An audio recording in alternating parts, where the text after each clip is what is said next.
انہوں نے لاٹھی ماری تو اس میں سے 12 چشمے پھوٹ نکلے اور تمام لوگوں نے اپنا اپنا گھاٹ معلوم کر کے پانی پی لیا۔ ہم نے حکم دیا کہ اللہ کی عطا فرمائی ہوئی روزی کھاؤ اور پیو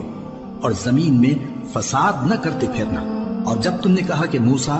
ہم سے ایک ہی کھانے پر صبر نہیں ہو سکتا تو اپنے پروردگار سے دعا کیجئے کہ ترکاری اور ککڑی اور گیہوں اور مسور اور پیاز وغیرہ جو نباتات زمین سے اگتی ہیں ہمارے لیے پیدا کر دے۔ انہوں نے کہا کہ عمدہ چیزیں چھوڑ کر ان کے بدلے ناقص چیزیں کیوں چاہتے ہو؟ اگر یہی چیزیں مطلوب ہیں تو کسی شہر میں جا اترو، وہاں جو مانگتے ہو مل جائے گا۔ اور آخر کار ذلت و رسوائی اور محتاجی و بے نوائی ان سے چمٹا دی گئی اور وہ اللہ کے غضب میں گرفتار ہو گئے۔ یہ اس لیے کہ وہ اللہ کی آیتوں سے انکار کرتے تھے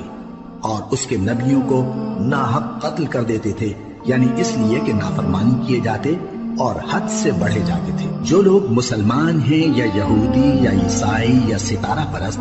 یعنی کوئی شخص کسی قوم و مذہب کا ہو، جو اللہ اور روز قیامت پر ایمان لائے گا اور عمل نیک کرے گا تو ایسے لوگوں کو ان کے اعمال کا صلہ اللہ کے ہاں ملے گا اور قیامت کے دن ان کو نہ کسی طرح کا خوف ہوگا اور نہ وہ غمناک ہوں گے۔ اور جب ہم نے تم سے عہد کر لیا اور کوہ طور کو تم پر اٹھا کھڑا کیا اور حکم دیا کہ جو کتاب ہم نے تم کو دی ہے اس کو زور سے پکڑے رہو اور جو اس میں لکھا ہے اسے یاد رکھو تاکہ عذاب سے محفوظ رہو، پھر تم اس کے بعد عہد سے پھر گئے، سو اگر تم پر اللہ کا فضل اور اس کی مہربانی نہ ہوتی تو تم خسارے میں پڑ گئے ہوتے۔ اور تم ان لوگوں کو خوب جانتے ہو جو تم میں سے ہفتے کے دن مچھلی کا شکار کرنے میں حد سے تجاوز کر گئے تھے، تو ہم نے ان سے کہا کہ ذلیل و خوار بندر ہو جاؤ۔